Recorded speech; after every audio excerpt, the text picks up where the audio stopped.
Hello everyone. तो जैसा कि हमने लास्ट एपिसोड के एंड में देखा था कि यूफेई यूशिन पर अपनी पावर्स का यूज़ करता है, जिसके कारण यूशिन प्रेजेंट में बेहोश हो जाती है और गिरने वाली होती है। पर यूफेई उसे पकड़ लेता है और कहता है फिक्र मत करो, अब जल्दी ही तुम्हें सब कुछ याद आ जाएगा। अब आगे हम देखते हैं यूफेई के फेक प्रिंसेस के स्पिरिट सोल पर अटैक करने से वो घायल हो जाती है और गुस्से से कहती है मैंने सोचा नहीं था कि उसके पास ऐसी स्किल भी है और आज हमें इतना अच्छा मौका मिला था उसे मारने का, वो भी हमने खो दिया। अब हमें कोई दूसरा रास्ता ढूंढना होगा।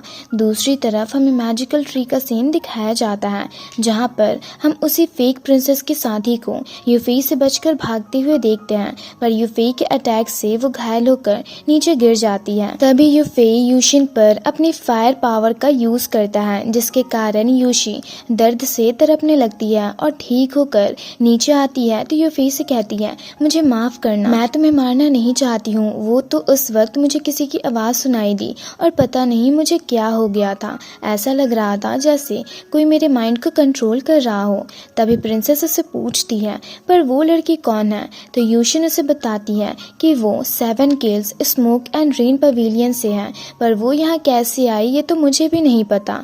तो यूफेई कहता है ये सब उस फेक प्रिंसेस का काम है, पर फिक्र मत करो, मैंने तुम्हारे सोल सी को क्लियर कर दिया है, अब वो तुम्हारे माइंड को कंट्रोल नहीं कर पाएगी। जिस पर सांग कहती है सोल सी, तो यूफेई कहता है हाँ, जो भी उस फेक प्रिंसेस ने किया उसी के जरिए उसे पता चलता था कि आखिर एग्जैक्टली हम कर क्या रहे हैं। जिस पर मॉन्क उसे कहता है लगता है डिवाइन सोल्जर विला में यूशिन का आना भी उसके प्लान का एक हिस्सा था। तो यूफेई कहता है हाँ, वो बस एक अच्छे मौके की तलाश में थी ताकि मुझे खत्म कर सके, पर वो जो चाहती थी वो नहीं हुआ और अब मैंने यूशिन के सोल सी को क्लियर कर दिया है, तो अब वो उसके माइंड को कंट्रोल नहीं कर पाएगी। तो मॉन्क उससे पूछता है अब उस लड़की का क्या करना है, तो सांग जाकर उसे चेक करती है तो वो ऑलरेडी जहर खाकर मर चुकी होती है। जिसे सुनकर यूफेई कहता है ये फेक प्रिंसेस तो काफी चालाक निकली। तभी उसे किसी चीज की आवाज सुनाई देती है और वो देखता है तो बहुत सारे फोनिक्स बर्ड उस पर अटैक करने आ रहे होते हैं, जिसे देख यूफेई अपना वेपन बाहर निकालता है और वो सब मिलकर उन्हें खत्म करने लगते हैं। दूसरी तरफ हम देखते हैं बहुत सारे मॉन्स्टर बीस्ट वैली पर अटैक करने जा रहे होते हैं, जिन्हें देख एल्डर जिंगशान ट्री रूट्स के जरिए रोकने की कोशिश कर रहे होते हैं। तभी उन्हें किसी मॉन्स्टर की आवाज सुनाई देती है जो उनसे कहता है अब वैली को हमारे हवाले करने का वक्त आ गया है। तभी वहां पर एक ड्रैगन मॉन्स्टर अपीयर होता है, जिसके कारण वहां एक स्ट्रॉन्ग लाइटनिंग विजन होती है। तभी वो ड्रैगन मॉन्स्टर एल्डर जिंगशान से कहता है वो मैजिकल ट्री मेरे लोगों की अमानत है और उन पर अटैक करने जाता है, जिससे एल्डर जिंगशान दूर जा गिरते हैं और गुस्से से कहते हैं युनशियान तुम एक युआनलिंग डीमन हो, तो क्या तुम्हें हेवनली डिवाइन पनिशमेंट से डर नहीं लगता। जिस पर वो ड्रैगन मॉन्स्टर से कहता है हमारे यहाँ आने से कोई हेवनली पनिशमेंट अट्रैक्ट नहीं होगी, और अगर तुम जानते हो कि तुम्हारे लिए क्या अच्छा है तो फॉरगेटफुल वैली से निकल जाओ, तो मैं तुम्हें और तुम्हारी फैमिली को जिंदा छोड़ दूंगा, नहीं तो आज तुम जिंदा नहीं बचोगे। जिस पर एल्डर जिंगशान कहते हैं ये ग्रीन एबिसीज पूरी बीस्ट से भरी हुई है और अगर हमने मैजिकल ट्री को फोर्स किया तो ये दुनिया खत्म हो जाएगी, पर मैं ऐसा नहीं होने दूंगा। मैं उसे बचाने के लिए तुमसे अपनी आखिरी सांस तक लड़ूंगा। और एक पावरफुल ऑरा रिलीज करते हुए अपने मैजिकल ट्री के पास जाते हैं, जिसे देख शाओयू, शीयुन और मैंग्याओ तीनों काफी परेशान होने लगती हैं और हम देखते हैं उनके उस ट्री के अंदर जाने से वो ट्री उनका रूप ले लेती है।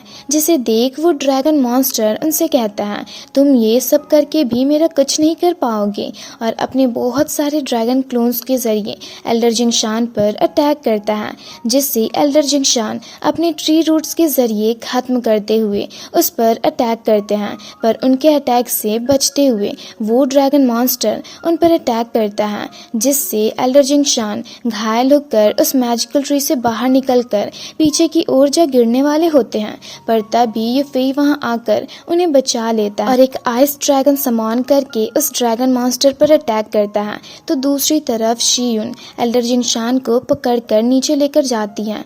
वहीं वो ड्रैगन मॉन्स्टर यूफेई से कहता है मुझे नहीं पता तुम कौन हो, पर तुम्हारी हिम्मत कैसे हुई मेरे फाइट फाइट के बीच में आने की और उस पर अटैक करता है, जिसे यूफे डिस्ट्रॉय कर देता है और अपने धर्मा बॉडी के जरिए उस पर काफी पावरफुली अटैक करता है, जिसे देख कुछ बंदे आपस में बातें करने लगते हैं कि मिस्टर यूफे एक्चुअल में युआन यंग रिलम डीमन को भी हरा सकते हैं। वहीं दूसरी तरफ उसे देख एल्डर जिंगशान कहते हैं अगर ये नहीं मरा तो वैली की प्रॉब्लम खत्म नहीं होगी।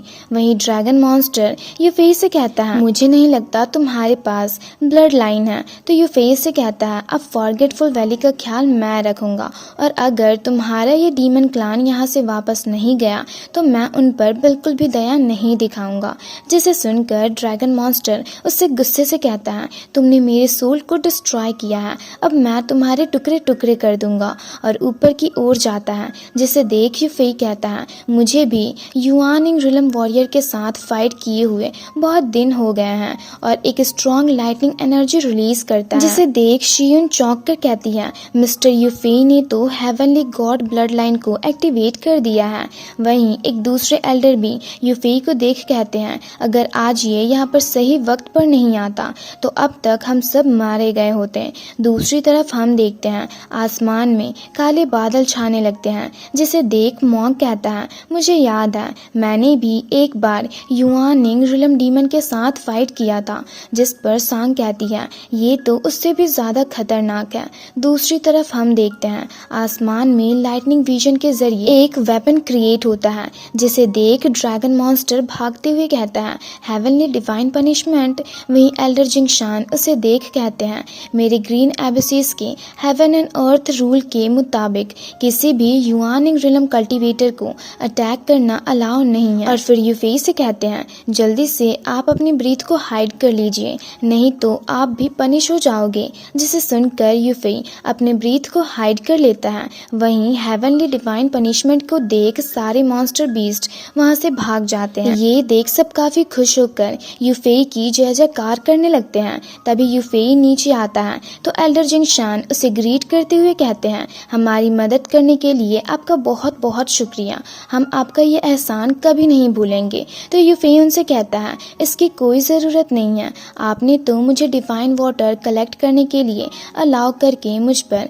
इससे भी बड़ा एहसान किया है। तो एल्डर जिंगशान कहते हैं ऐसी मुसीबत 100 साल के बाद ही आएगी तो अब हमारी फॉरगेटफुल वैली 100 साल तक आराम से और शांति से जी पाएगी। जिस पर यूफे कहता है अब जब सब कुछ ठीक हो गया है तो अब हमारा भी यहाँ से जाने का वक्त हो गया है। तो शाओयू से कहती है ब्रदर यूफे आप हमसे फिर से मिलने आओगे ना। तो यूफे उससे कहता है अगर मुझे मौका मिला तो मैं तुमसे मिलने वापस जरूर आऊंगा। जिसे सुनकर शियुन और मैंग्या उन्हें ग्रीट करती है। तो यूफे और बाकी सब भी उन्हें ग्रीट करके वहां से चले जाते हैं और इसी के साथ ये एपिसोड यहीं पर खत्म होता है।